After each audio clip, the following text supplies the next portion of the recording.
The tabletop takeaway. Game mechanics on display. Three designers share the stage. Pick a genre and we'll play. The tabletop takeaway. Welcome back to the Tabletop Takeaway. I'm Charlie McCarran. I'm Trevor Muller-Hagel. And I'm Ananda Gunratna. And for this month's series, we are going to be talking about deck builders. And if you haven't heard of a deck builder, you maybe have heard of the game Dominion, the original of the deck builders. Papa deck builder, if you will. Yeah. And you might think of, constructing decks like in Magic the Gathering, or any of those games were precursors to Dominion. But this Dominion kind of spawned this new type of game where you're building your deck during the game rather than before the game starts. So how Dominion works, if you haven't played, there are 10 piles of cards, and the piles all have the same card in them. And so the setup for the game, they have recommended setups of use these 10 cards. But players are encouraged to create their own set of cards. Almost like a script from Social Deduction. Oh, yeah. In a weird it's kind way. of like, yeah. There's some overlap there. Yeah. For sure. And so as you play the game, you're deciding which piles to buy from, and you add them to your deck. And as you reshuffle, you get... Yeah, specifically to your discard pile so they don't come back Right. until later. Yep. And usually, Dominion has kind of started this trend of you always have 5 cards and use all those cards and then run through your deck. And eventually, kind of the hook of it is you're building up these cards that make cool combos and actions happen. But at some point, you got to start buying victory point cards. But those also clog up your deck. So there's a push and pull. And when do you stop building up your engine and just like run the engine and get a lot of victory points? So, Absolutely. Yeah. Yeah, and so just to add on to that, you also have coins and you have victory point cards that are always static, that are always kind of the same in Dominion, which I think kind of gives it that easiness that you can return to. It's like, well, I know what copper does, I know what silver does, I know what gold does. Those are all very straightforward. Mm-hmm. And then the 10 cards Charlie's talking about are all action cards. And that's a fun thing about Dominion is that, like, it's a very simple premise. You get an action, a buy, and 5 cards in your turn. ABC, action by Action by cleanup. cards. Oh, no. Okay. Well, action by cleanup. That's what they say in the rule book. Oh, Nice. gotcha. Yeah.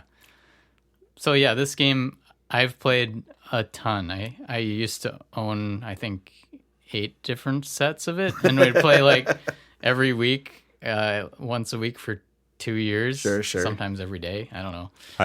I also played a lot of it back in high school, although I only ever had the base set and Intrigue. And this was my gateway game into the world of board games back in the, I think the early double-digit 2000s. So Yeah. it is a real classic, and Dominion is responsible for a lot of conventions. Like in many deck builders nowadays, including computer games, 5 cards in your hand is pretty standard. When you start a deck builder, you assume hand size is going to be 5. Like, you don't even need that to be explained. And starting deck is 10.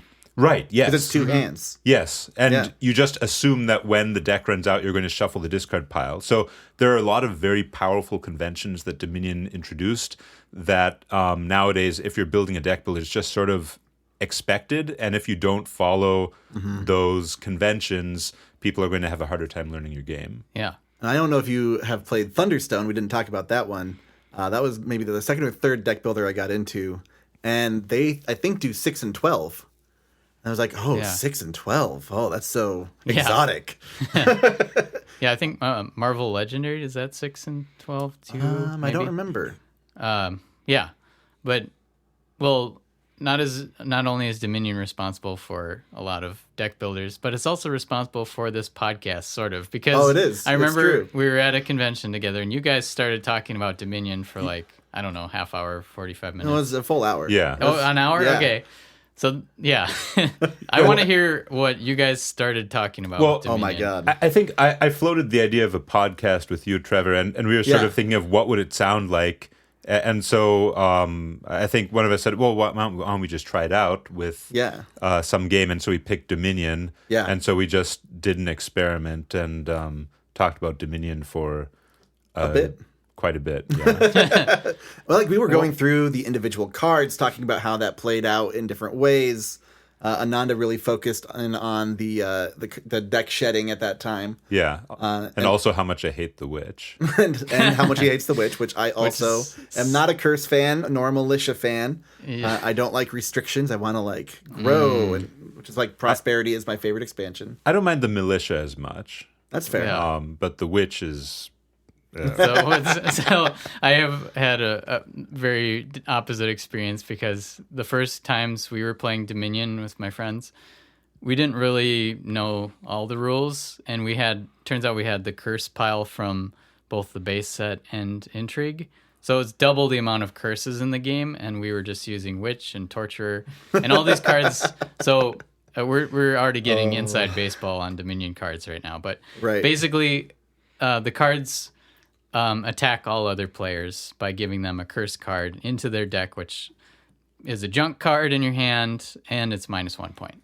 And so we just played a game again, and I was like, Just we gotta remind ourselves. use the Witch, which I ended up buying a Witch and I won. Coincidence? Yeah, I don't know. Well, no, I mean, I'm not denying that the witch is good because each time yeah. you're using it, it's effectively 1 point for you. Sure. But I just don't like it. But this is an interesting point, which is that in Dominion, attacks affect everybody else. Right. They aren't targeted, so you're not picking a player and saying, okay, this is going to hurt you. It's just you play an attack card.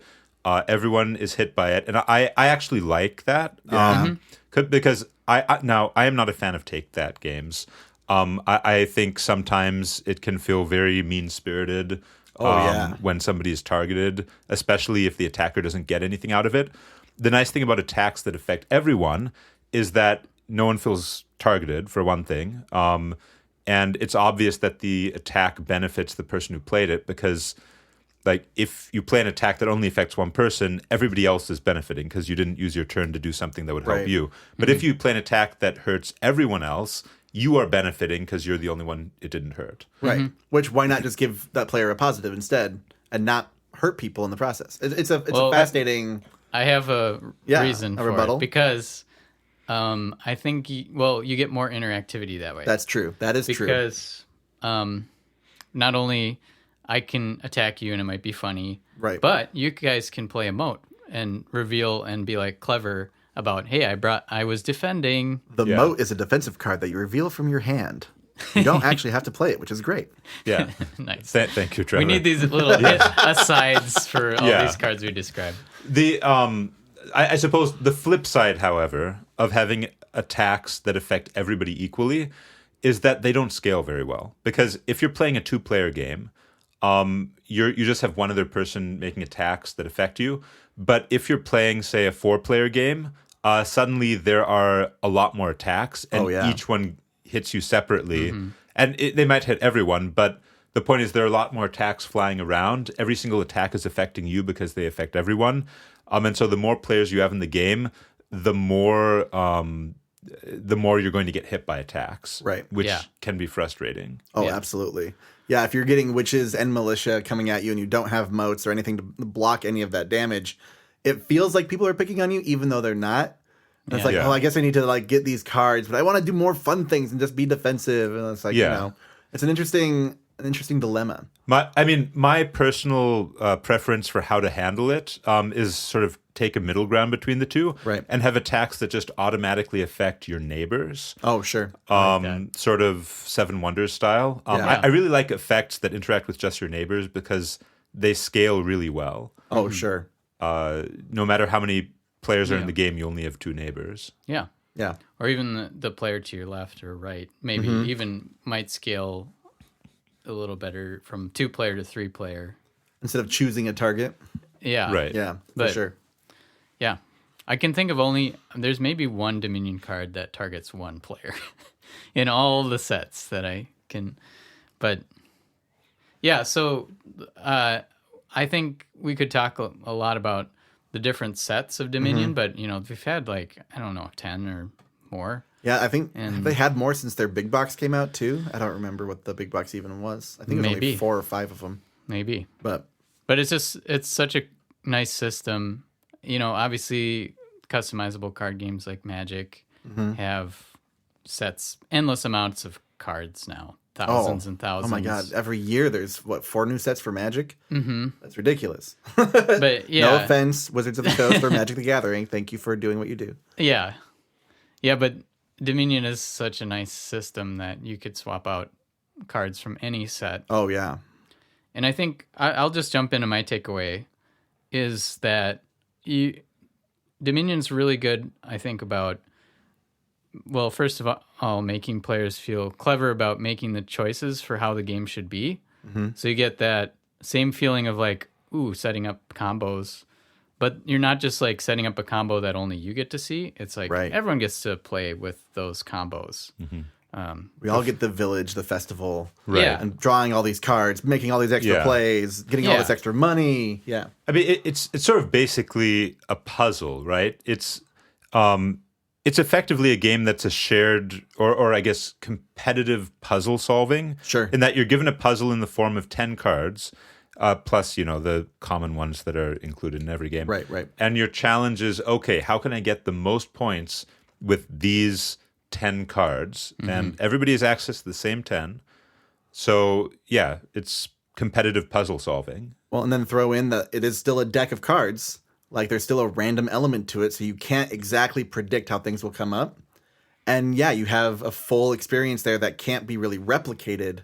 And it's not, a perfect information game like chess is. You have this random chaos element that you cannot plan for. Mm-hmm. It's like if you have Throne Room, which doubles the effect of another action card. Throne Room might be my favorite card, I actually. I love Throne Room, but if you don't have any other action cards, or if it does not come up in your hand, it is worthless. Right. It is as useful as an estate, except it doesn't give you victory points.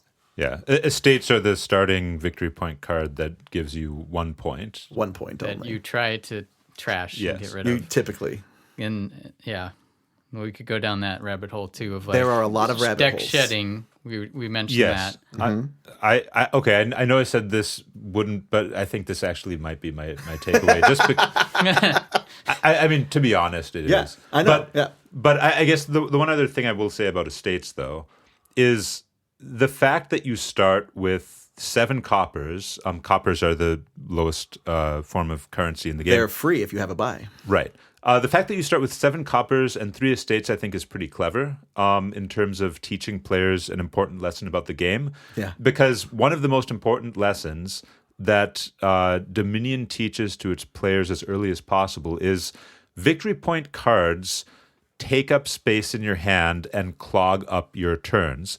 And it teaches you that from the very beginning because you start with them. Yep. They have absolutely no use. I mean, having everyone start with 3 points instead of 0 points, obviously everyone starting equal makes no difference, but it does teach players an important lesson. And I think when you're designing games, if your game has something that might not be intuitive to new players, and back in the day before deck builders, this probably wasn't that intuitive, right? I want victory points. Surely I want these in my deck. Oh, God. But the game shows you from the very beginning, these have a downside. Right. So be careful about taking more of them. And I think that's just a very clever way to teach a lesson. That's smart. Because I was just thinking, as you said that, like, I wonder if they started in development as you get 7 coppers and 3 silvers or something. Right. Just to make, because obviously they want the hands to be different from Yeah, you turn don't to want, turn at okay, the I have beginning. 10 cards. They're all the same to start, so I just get these cards. Yeah.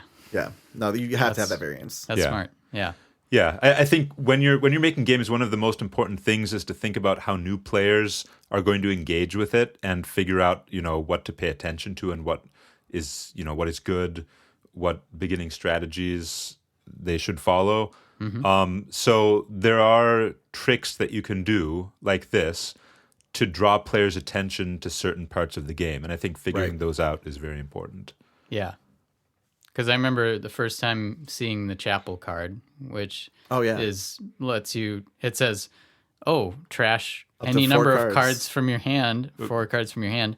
And we all looked at it like, this is terrible. Why would you This do is that? trash. But it's And- also only a 2 cost. It's like, well, it's not even worth that much money. Like, Yeah. And then you find out like it's one of the best cards in the game. So Turns out if you are cursed, going to the chapel really helps you a lot. yeah. But you need to make sure that they come up in your hand at the same time as the curses. And Yeah. that's tough. I mean, you can also trash coppers and estates, which is also Right. a great idea. Right. I guess. Okay. All right. This is a good, this is, all right. Yeah. This is a good segue for my takeaway, which I think for a long time from Dominion has been that getting rid of stuff in a deck builder game, but also in other games, getting rid of stuff is actually fun. Like it is when you have game mechanics where players have bad things that are weighing them down. Right. It is immensely fun to get rid of those things. Right. Like often it is more fun than gaining good things. Fascinating. Cleaning up, is it like as humans we want to organize and clean things too, maybe? I don't know, maybe. But Make things like, more efficient. Yeah, like for example, another example would be like in Bonanza, right? In Bonanza, have you guys played? Yeah. In a hot minute. Well, Trading beans. yeah, you're trading beans. It's not a deck building game, but in Bonanza, there are beans you don't want because keeping them would force you to harvest your beans. You want to trade them away, and it feels really good when you get rid of them. Yeah. So yeah, there is, I think, a very big difference too psychologically between something like a curse card that the witches give you and just a starting 1 copper piece card. Because from our perspective, that is a +1 card. Why would I get rid of something that gets me stuff? And so you're not thinking about, having to shuffle the deck and all that, and that it's, Yeah. that'll waste space in your deck. So some people don't recognize that immediately. But curses, they know those are bad. Yeah. And getting rid of those curses is huge. And I think that's a big one. Yeah. Like when they show up at the same time, it's like, oh, thank God. Okay, get rid of that. And Yeah. then they experience exactly what you're saying. Yeah, there are moments of realization in a lot of games, or certainly good games, will give players these moments of realization where they suddenly understand sort of a key fact about the strategy of the game. And that just feels so amazing as a player. And Oh, yeah. in deck building games, one of those key moments is when you're playing a deck building game for the first time and you realize, oh wait, getting rid of stuff from my deck is actually really, really good. Yeah. Mm-hmm. It took me a while to figure out because I'm like, I can't get rid of a +1. Why would I get rid of a +1? I'll get more of them. I could get free coppers all day long. Then I realized, oh, now I just have a hand of 5 coppers. Cool. Yeah. It feels really good also when you realize like you can draw your entire deck. And then all Charlie is did that revealed. I earlier. did that in our game. And because I did use my chapel, trashed everything, and you can become super efficient. And then like I always loved doing that where it's like, That's I'm really going to good. use my entire deck. How many coins do I actually have in here? And it's like, okay, I can buy one And you thing. doubled one too, I think, right? You got 2 Yeah. 2 festivals, I think. Yeah. Yeah, It's it's still replayable to this day, even though I got, after playing it so much, I was like, right. Oh, I was burnt out on Dominion for a good long while, but yeah, I was burnt out too, but after playing our game here, I kind of felt like playing another game. I know, right? Yeah. And that was just the base set. Yeah, just the base set. We went back to the basics. Nothing fancy. So I'm going to talk about my takeaway real quick then. Yeah. And it kind of stems from what I was talking about with you're trying to figure out these strategies as the player, and all of the cards are in front of you. And then you see this, I think you would call them like the level 1 heuristic, where it's like, oh, Yeah. I can make Zero this- level zero heuristics. level heuristics, where it's like, oh, villages get me a card and an action. If I get that, then I will get to draw a card, and if it's a coin, I get to buy more stuff. If it's another action, I get to play that. You get more villages. I get more of this chain going. It's like, oh, this feels great. This feels awesome. But then you realize at the end of all of these villages you may have played in one turn, you did nothing. Right. You have no money. Yeah. Like, okay, that felt really good though. Shoot. How do I make this better? And then you start exploring the other cards and ingraining Yeah. those into your thing. So being able to, again, achieve those 0 level heuristics is huge. And I think having these cards that are just like so apparent with what they can do is lovely. I love that card specifically. Village, Festival. There's another one too. I can't quite remember. The ones that give actions. Marketplace, I think. They all just like have that very simple. Oh yeah, draws. Like, One multiple action plus one. Yep. Or plus 2 actions plus Actions, one card. draws, buys. The festival doesn't give cards, but yeah. Right. Right. That's the only thing with the festival, but they give 2 actions. So if you're pairing that with, a village, which gives you more draws, like you just start to see these things build out. And then you start going into the more intense cards like Chancellor, where you are now shuffling your deck Chancellor is great. back into your discard. The Chancellor puts your deck into your discard pile, which means that normally new cards that you gain, you have to wait until your deck runs out before you can use them. But if you use a Chancellor, your deck goes into your discard pile, which means next turn you're going to be shuffling your discard back into your deck and drawing, so you can get the new cards that you just purchased immediately. Right. Which is a huge benefit. Yeah. I think, thinking about deck builders as a whole for a minute, too, what is so satisfying about them? And I think it comes down to feeling clever about making a plan, and then it pays off not a few turns in the future.